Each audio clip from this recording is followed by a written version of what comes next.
एक बार शंकर जी ने और पार्वती मैया ने कहा कि प्रभु ये भीड़ कहाँ जा रही है, इतने लोग लाखों नहीं करोड़ों।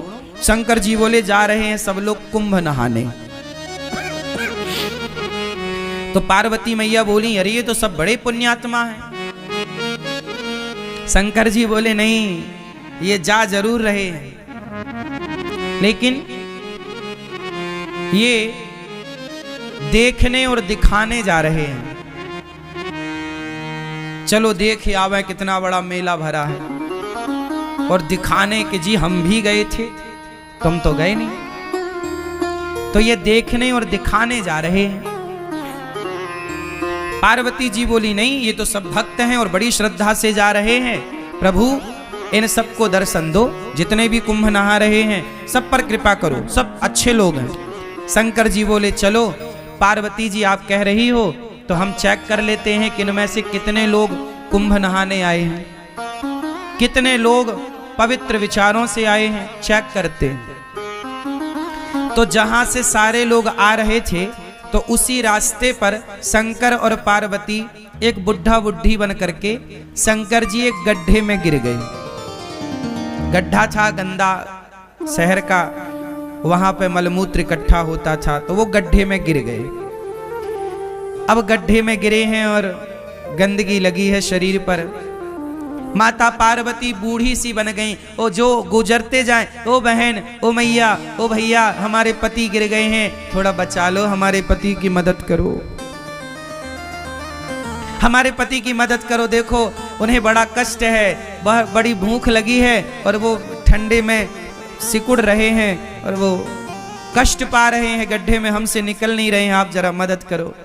तो लोग बोले अरे हमारे गंगा नहाने का टाइम हो रहा है, हम गंगा नहाने जा रहे हैं। हाँ ये सब क्या गंदगी मचा रखी तुमने। शंकर जी पार्वती जी से बोले देख लो ये गंगा नहा रहे हैं, किसी की मदद कर नहीं रहे हैं और गंगा नहा रहे हैं। पार्वती जी बोली प्रभु कोई तो आएगा। हाँ हाँ कोई आएगा, सबसे कहो। अब पार्वती जी सबसे कह रही हैं भैया हमारे पति जरा कष्ट में हैं, जरा गिर गए हैं, जरा उठाओ, जरा इनकी दवाई कराओ, जरा इनका ख्याल रख लो, हमसे भी चला नहीं जा रहा है। सारे लोग बोले हम तो गंगा नहाने आए हैं, गंगा नहाएंगे, कहाँ तुम फंसा रहे हो, चलो। एक नौजवान लड़का आया, पार्वती मैया बोली भैया हमारे पति को जरा निकालो, गिर गए हैं। बोला हाँ हाँ चलो निकालते। वो आया शंकर जी की मदद करने। शंकर जी की जब मदद करने आया तो शंकर जी बोले भैया यदि तुम हमें निकालने के लिए इस गड्ढे में आओगे तो हम तो निकल जाएंगे पर तुम फंस जाओगे। तो वो नौजवान बोला अच्छा हम फंस जाएंगे? हाँ फंस जाओगे। तो बोला अच्छा एक काम करो पर तुम ही फंसे रहो, हम जा रहे हैं। वो नौजवान वहां से चला गया। कौन फंसे? पार्वती जी देखती रही, कोई नहीं आया। आखिरी में कोई एक सज्जन आए, एक सदगृहस्थ आए, पति पत्नी। जब पति पत्नी आए तो उनसे कहा पार्वती मैया ने कि मेरे पति फंसे पड़े हैं दलदल में, जरा बचाओ। वो गृहस्थ पति बोला, पुरुष बोला कि जी अभी मैं बचाता हूं। शंकर जी बोले कि यदि तुम यहां हमें बचाने आओगे तुम फंस जाओगे। तब उस आदमी ने कहा कि महाराज मैं भले फंस जाऊं, मुझे भले कष्ट हो पर आपको कष्ट ना हो। मैं फंसूं तो फंसूं, आप ना फंसे, मैं कष्ट उठाऊं तो उठाऊं, आप ना उठाएं। ये कहकर के वो आदमी उस गड्ढे में कूदा, शंकर जी को कंधे पर बिठाया, जोर लगाया, उठाया, बाहर किया। और जब बाहर किया तो शंकर जी ने भी उसे बाहर किया।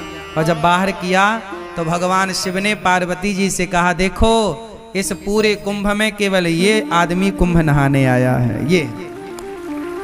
ये परिवार कुंभ नहाने आया। हम लोग किसी की मदद नहीं कर रहे हैं, किसी की हेल्प नहीं कर रहे हैं। किसी की मदद करना यही तो सबसे बड़ा स्नान है। ना जाने किस रूप में नारायण मिल जाएं, कोई आपसे कहे कि भैया हमारी थोड़ी मदद कर दो, तो वो भगवान के रूप में ही तो आपसे मदद मांग रहे थे, आपकी परीक्षा लेने के लिए। इसलिए ये बात केवल मैं कुंभ के लिए नहीं बोल रहा हूं, कहीं भी जाओ, घर पे भी रहो, गांव में भी रहो, गली में भी रहो, अपने शहर में भी रहो, तो सबकी मदद करो। शंकर जी बोले कि तुम फंस जाओगे इस गड्ढे में, बोले फंस जाऊं, कोई बात नहीं। जो स्वयं दुखी होकर औरों का दुख दूर करता है वही सबसे बड़ा भक्त है। शंकर जी ने कहा तुम थोड़ी दुखी होगे, शंकर जी ने उसे दर्शन दिया। और दर्शन क्या दिया? शंकर पार्वती उसे अपने साथ ले गए, चलो वहीं आनंद से रहना। तो ये है दर्शन। अब हम लोग क्या करते हैं, कहीं भोजन बट रहा है, प्रसाद बट रहा है, तो हम स्वयं आगे होकर के अपना लेते हैं और दूसरे की थाली में धक्का लगे तो लगे, उसका गिरे तो गिरे, हमें मिलना चाहिए।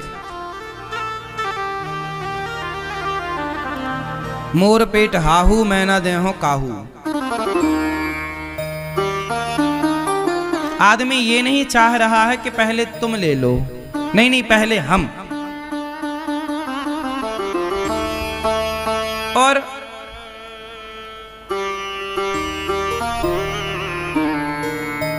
दर्शन, दर्शन का मतलब लोग समझ ही नहीं रहे।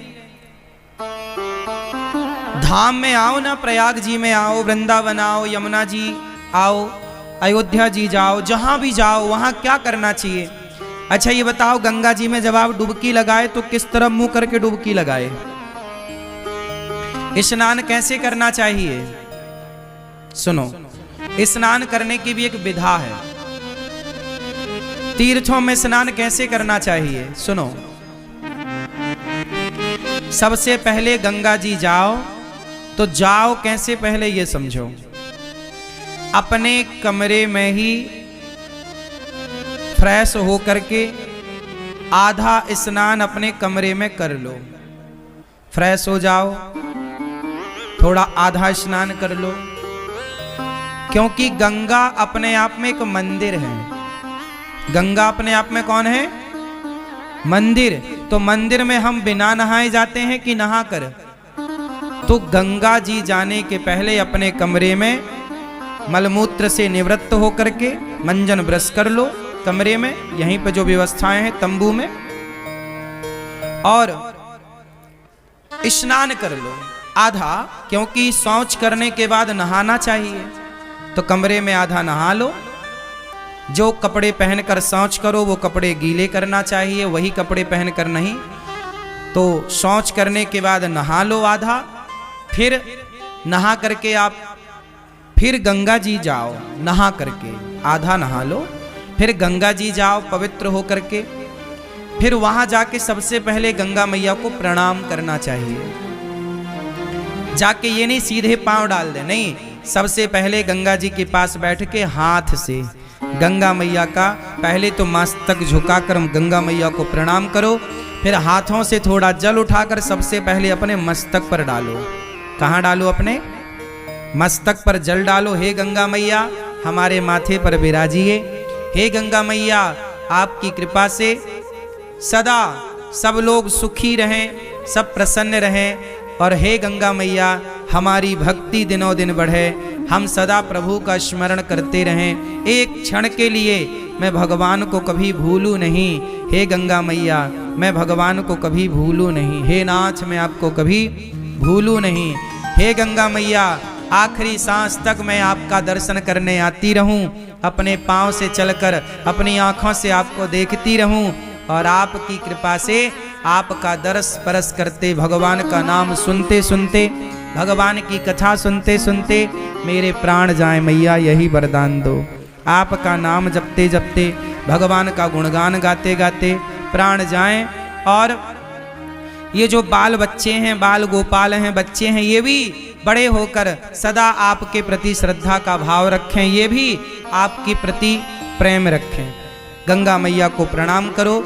प्रणाम करके फिर जिस तरफ से गंगा जी की धार आ रही है, किस तरफ से? जिस तरफ से गंगा जी की धार, जिस तरफ से गंगा जी की धारा आ रही है उस तरफ मुंह करना चाहिए। जिस तरफ गंगा जी की धारा, जैसे धारा इस तरफ से आ रही है, बहकर इस तरफ जा रही है, तो जिस तरफ धारा आ रही है उस तरफ मुंह करके और फिर गंगा मैया को प्रणाम करते हुए स्नान करना चाहिए, डुबकी लगानी चाहिए। और डुबकी कैसे लगानी चाहिए? पहली डुबकी अपने माता के लिए कि ये डुबकी का पुण्य मेरी माँ को मिले जिसने मुझे धरती पर भेजा है। दूसरी डुबकी अपने पिता के लिए, तीसरी डुबकी अपने पूर्वजों के लिए, चौथी डुबकी अपने बच्चों के लिए कि बच्चे इसका पुण्य पाएं, और पांचवी डुबकी अपने लिए। और ये दास अनिरुद्ध तो जब गंगा जी नहाने जाते हैं ना, तो हम केवल माता पिता और पूर्वजों की नहीं, कथा सुनने जितने भक्त आते हैं, जितने शिष्य हैं, जितने भक्त सुनते हैं कथा, हम सबके नाम की डुबकी लगा लेते हैं। प्रभु ये हमारे सभी भक्तों को इस पुण्य का लाभ मिले, और गंगा मैया जो नहीं आ पाए उन भक्तों की भी एक डुबकी ये दास अनिरुद्ध लगा लेता है कि जो भक्त गौरी गोपाल से जुड़े, जो रामानुज परिवार से जुड़े हैं, जो श्री संप्रदाय से जुड़े हैं, जो जाने अनजाने में टीवी पर भी भागवत सुन लेते हैं, यूट्यूब पर भी भागवत सुनते हैं, जो गौरी गोपाल भगवान के प्रति थोड़ी सी भी आस्था रखते हैं, उन सबके लिए ये दास अनिरुद्ध डुबकी लगाता है। और जो लोग दास अनिरुद्ध को गाली देते हैं, उल्टा सीधा कहते हैं, उनके नाम की भी एक डुबकी लगा लेते हैं कि उनको भी भगवान सद्बुद्धि दें। गंगा मैया उनका भी पुण्य बढ़ाएं, उनकी भी शक्ति बढ़ाएं ताकि वो सदा गाली देते रहें।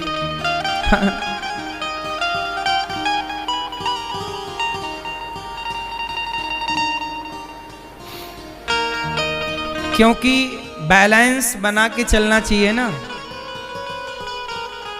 यदि आपको अच्छा कहने वाले लोग हैं तो आपको बुरा कहने वाले लोग भी होंगे, इसलिए आप लोग घबरा जाते हैं कि मुझे बुरा कह दिया। लेकिन ये दास अनिरुद्ध उन बुरा कहने वाले लोगों के नाम की भी गंगा जी में एक डुबकी मार लेता है कि भैया उनका भी भला हो। वो बुरा सोचें, हम बुरा क्यों सोचें? यदि आपने बुरा सोचा हमारे लिए और हमने भी आपके लिए बुरा सोचा, तो फिर आप में और हम में अंतर क्या रह जाएगा? आप कितना भी बुरा सोचिए हमारे लिए, पर हम कदापि कभी बुरा नहीं सोचेंगे किसी के लिए। आप सोच रहे हैं वो आपके संस्कार हैं, जो हम सोचेंगे वो हमारे संस्कारों का परिचय होगा। हम क्यों पाप ला दें? आप दीजिए गालियां, हम थोड़ी देंगे। आप अपना स्वभाव का परिचय दे रहे हैं, हम अपने स्वभाव का परिचय दे रहे हैं। जो व्यक्ति स्वप्न में भी, सपने में भी किसी का बुरा नहीं सोचता ना मेरी माँ, तुम दिल के साफ बनो बस यहाँ से। जिस दिन तुम यहाँ से सच्चे हो जाओगे ना, दुनिया साथ दे ना दे, भगवान साथ देते हैं मेरी माँ। दुनिया के साथ की जरूरत भी नहीं पड़ती, यहाँ से अच्छे रहना हृदय से। और भगवान को यहीं की सुंदरता दिखती भी है। निर्मल मन जन सो मोहि पावा, मोहि कपट छल छिद्र न भावा। भगवान कहाँ की सुंदरता देखते हैं? मन की। इसलिए कहता हूँ, तन को धोया मगर मन को धोया नहीं, बाद गंगा नहाने से क्या फायदा। सबकी मदद करो। कुंभ नहाने आए, पर शंकर जी ने परीक्षा ली तो कोई एक ही नजर आया कि ये नहाने आया। जो सबकी मदद करता है वो व्यक्ति वही कुंभ नहाने का फल पा रहा है।